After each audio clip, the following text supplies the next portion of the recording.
मनोज जरांगे यांच्या 6व्या टप्प्यातील दौऱ्याचा आज दुसरा दिवस. जालन्याच्या अंबड आणि घनसावंगी तालुक्यातील 15 गावांना भेट देणार. जरांगे यांच्या मुंबईतील आंदोलनासाठी शिष्टमंडळाने मुंबई पोलिसांकडे परवानगी मागितली. आझाद मैदान, छत्रपती शिवाजी महाराज पार्क मैदान आणि बीकेसी वांद्रे मैदानासाठी अर्ज.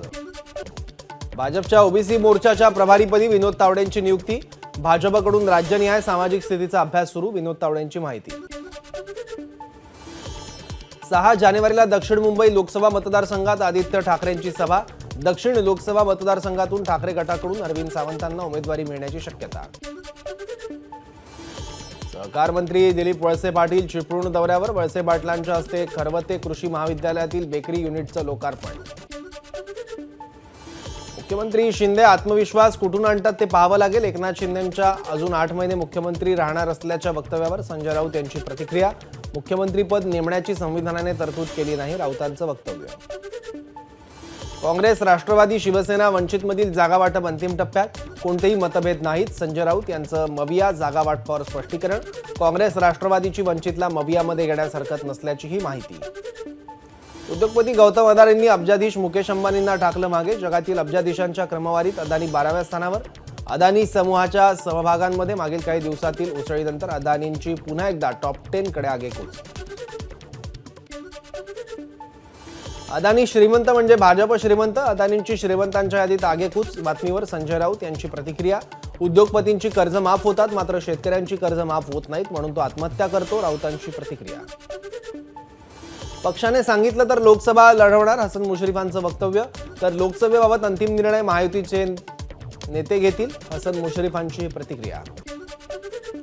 निवडणुका आहेत म्हणून टोल 250 रुपये केला का? मनसे नेते संदीप देशपांडेंचा सरकारला प्रश्न. तर शिवडी नाभाशेवा सागरी सेतूवरील 250 रुपये टोल 5 वर्षांसाठी ठेवा, देशपांडेंची मागणी. मलंगडावरून पुन्हा वाद पेटण्याची शक्यता. मुख्यमंत्र्यांना ही भाषा शोभत नाही. खासदार असदुद्दीन ओवैसी आक्रमक. मलंगडच्या मुक्तीच्या भावना पूर्ण केल्याशिवाय स्वस्थ बसणार नाही असं वक्तव्य मुख्यमंत्र्यांनी केलं होतं. अखिल भारतीय नाट्य परिषदेतर्फे पुण्यात 100वे नाट्य संमेलनाचं आयोजन. आज संध्याकाळी गणेश कला क्रीडा रंगमंच कार्यक्रमाचं आयोजन. शुभारंभ सोहळ्याचं शरद पवार, अजित पवारांनी निमंत्रण. नाट्य संमेलनाच्या उद्घाटनाबाबत माहिती नाही, माझं कुठेही नाव टाकतात. नाट्य संमेलनाच्या निमंत्रणावर अजित पवारांची प्रतिक्रिया. तर आमंत्रण स्वतः जाऊन दिल्याची आयोजकांची माहिती. पुणे नाशिक प्रवास होणार सुसाट. प्रलंबित सेमी हायस्पीड रेल्वे प्रकल्पाच्या आराखड्याला मंत्रिमंडळाची मान्यता. मुंबई आयआयटीच्या 85 विद्यार्थ्यांना 1 कोटीहून अधिकचं पॅकेज. मुंबई आयआयटीतील प्लेसमेंटचा पहिला टप्पा पूर्ण. मुंबई आयआयटीत सरासरी वार्षिक पॅकेज आणि नोकरीच्या प्रस्तावात मागील वर्षीच्या तुलनेत वाढ. फुकट्या प्रवाशांकडून एका महिन्यात 20 कोटींची वसुली. मध्य रेल्वेची कारवाई. दंड वसुलीत मुंबई विभागात हा दंड वसूल. पालघरमध्ये दाट धुक्याची चादर. दाट धुक्यामुळे पश्चिम रेल्वेची वाहतूक उशिरानं. डहाणूकडून मुंबईकडे येणाऱ्या गाड्यांना 20 ते 25 मिनिटं उशीर. वसई विरारमध्ये 20 अंश सेल्सिअस कमाल तापमानाची नोंद. तर सनसिटी परिसरात धुक्याची चादर.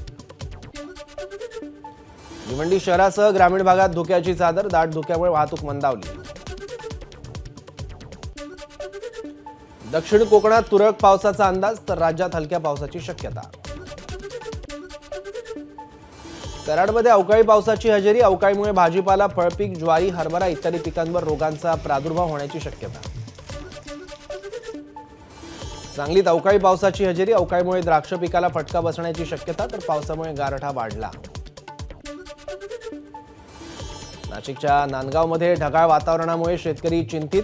गहू, हरभरा पिकांवर रोगाची भीती. आंब्याचा मोहर गळू लागला. उत्पादनात घट होण्याची शक्यता. नावा, शिवडी, सागरी मार्गांवर स्थानिकांना टोलमाफी देण्याची मागणी. प्रकल्पासाठी उरण तालुक्यातील स्थानिकांच्या जमिनी संपादित केल्यामुळे टोलमाफी देण्याची मागणी. डॉक्टरांच्या प्रिस्क्रिप्शन शिवाय ऑनलाईन औषध विक्रीवर लवकरच निर्बंध. अन्न व औषध प्रशासन मंत्री धर्माराव बाबात्राम यांची माहिती. मुंबई एसटी कर्मचारी बँकेच्या संचालक बोर्डाची मुंबई सेंट्रल इथे आज दुपारी 12 वाजता महत्त्वाची बैठक. बैठकीत महत्त्वाचे ठराव पास केले जाण्याची शक्यता. आळंदीतील इंद्रायणी नदी 3ऱ्या दिवशीही फेसाळलेलीच. कारवाईबाबत प्रदूषण नियंत्रण मंडळाची उदासीनता कायम.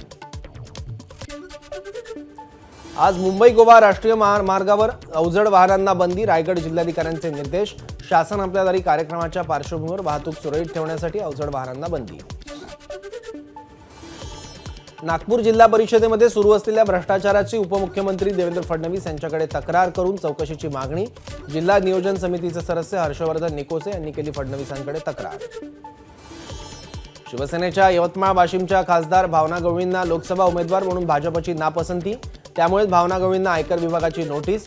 पोहरादेवी धर्मपीठाचे महंत सुनील महाराज यांचं वक्तव्य. कांदा निर्यात बंदीच्या विरोधात शेतकरी आक्रमक. नाशिकमधील सटाण्याच्या औंदाणेमध्ये गांजा लागवड करत केंद्र सरकारच्या शेतकरी धोरणाचा निषेध. रायगडच्या महाडमधील ठाकरे गटाचे 32 कार्यकर्ते ताब्यात. लोणेरमधील शासन आपल्या दारी कार्यक्रमस्थळी वाद होऊ नये यासाठी ठाकरे गटाच्या कार्यकर्त्यांना घेतलं ताब्यात. सना खानकडे 3 मोबाईल फोन होते, त्यापैकी 2 फोन आरोपींनी लपवून ठेवले. सना खान यांच्या कुटुंबाचा दावा. तर पोलिसांनी सनाचे 2 मोबाईल शोधून काढावेत, सना खान यांच्या आईची मागणी.